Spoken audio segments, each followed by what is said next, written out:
Welcome to another deep dive. And today, we're going to be taking a look at a memoir called Fight for Life, A Journey of Resilience. Yeah. It's a pretty intense story about this guy's experience with a life-threatening genetic disease. But it's not just about the medical stuff, though. Right. It's also about like resilience, making tough decisions and finding strength in unexpected places. Absolutely. And one of the things that makes this memoir so interesting is the fact that it just starts out with a really ordinary event, like a routine health checkup. Yeah. In 1997, the author was just a young professional guy, mid-20s, and he got this diagnosis, adult dominant polycystic kidney disease, or ADPKD. Wow, so he's just going about his life, feeling healthy, and all of a sudden he's hit with this serious and incurable disease.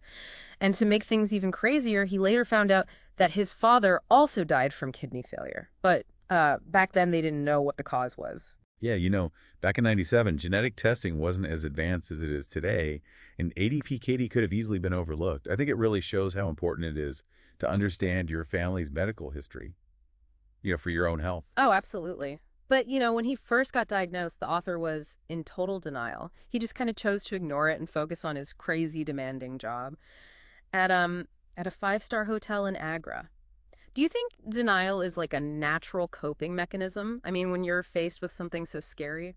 Yeah, I think denial is a totally human response. When we're overwhelmed, it's like a way of protecting ourselves, especially when you feel like there's nothing you can do. But as we see in the book, it's not a permanent solution.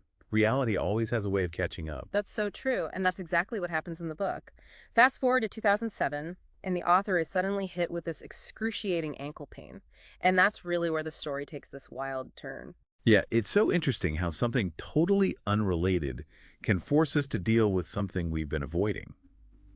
So at first, his test didn't even show a fracture, but he was in so much pain that he started looking for alternative therapies. He even tried something called pulse electromagnetic therapy. Pulse electromagnetic therapy. I've never heard of that. Did it work? Well, the author said he felt immediate relief, but whether or not it's actually effective and safe, well, that's up for debate. And it brings up this important question, like when you're dealing with a serious illness, how much should you explore these alternative approaches, alongside traditional medicine? That's such a tough question. I mean, on the one hand, you're desperate for a cure. You'd try anything, right? But then you also have to be careful about those unproven treatments. Right, exactly. And the author's story really shows this struggle. He also tries Unani medicine, and he even goes to see a spiritual healer. It just goes to show how far people will go when they're looking for relief. It really does. And it's like a reminder that everyone deals with these health challenges in their own way. And sometimes the search for answers takes you to some pretty unexpected places. But in the middle of all this exploring of alternative therapies, there's this one important detail, the author's serum creatinine levels.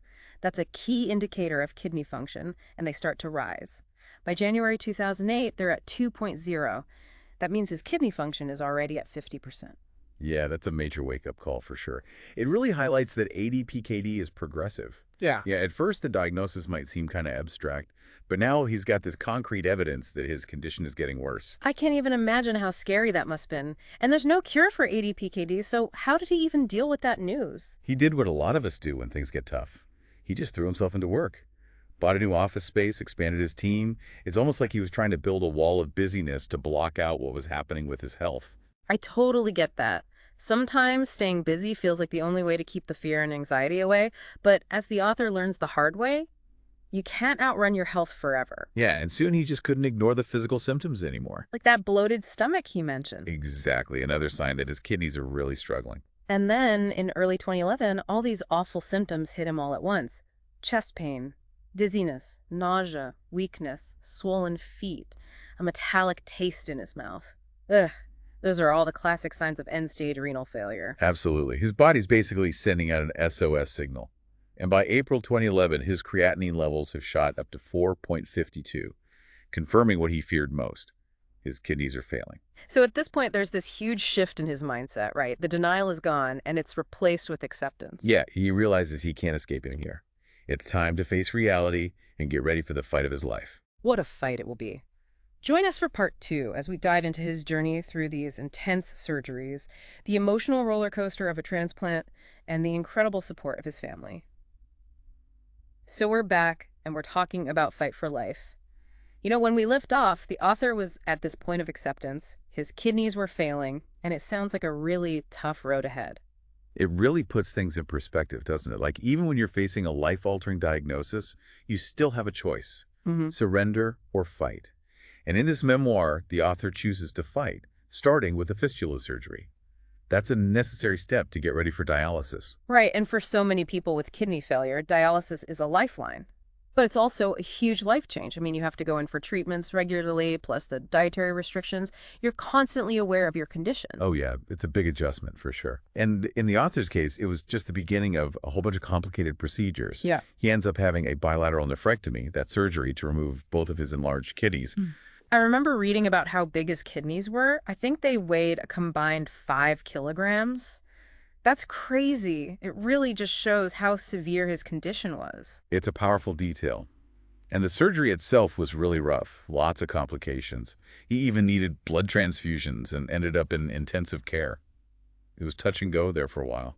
Wow, it really makes you appreciate how resilient the human body is and the skill of those medical professionals who helped him through it. But even after all that, he still wasn't in the clear. He still needed a kidney transplant. And, finding a compatible donor isn't easy. There are usually long waiting lists and a lot of factors involved. It's not a simple process. But luckily for the author, a family member stepped up. One of his cousins was willing to donate a kidney. That's amazing. It speaks to the power of family and the generosity of people who donate organs. I can only imagine how emotional that moment must have been. It's a turning point in the book, Yep. a glimmer of hope after so much darkness. And thankfully, the transplant was a success. That's great to hear. So, after going through all that, did he finally get to experience some normalcy, some relief? He did. The transplant was truly life-changing for him. He talks about getting his health and energy back, even his freedom.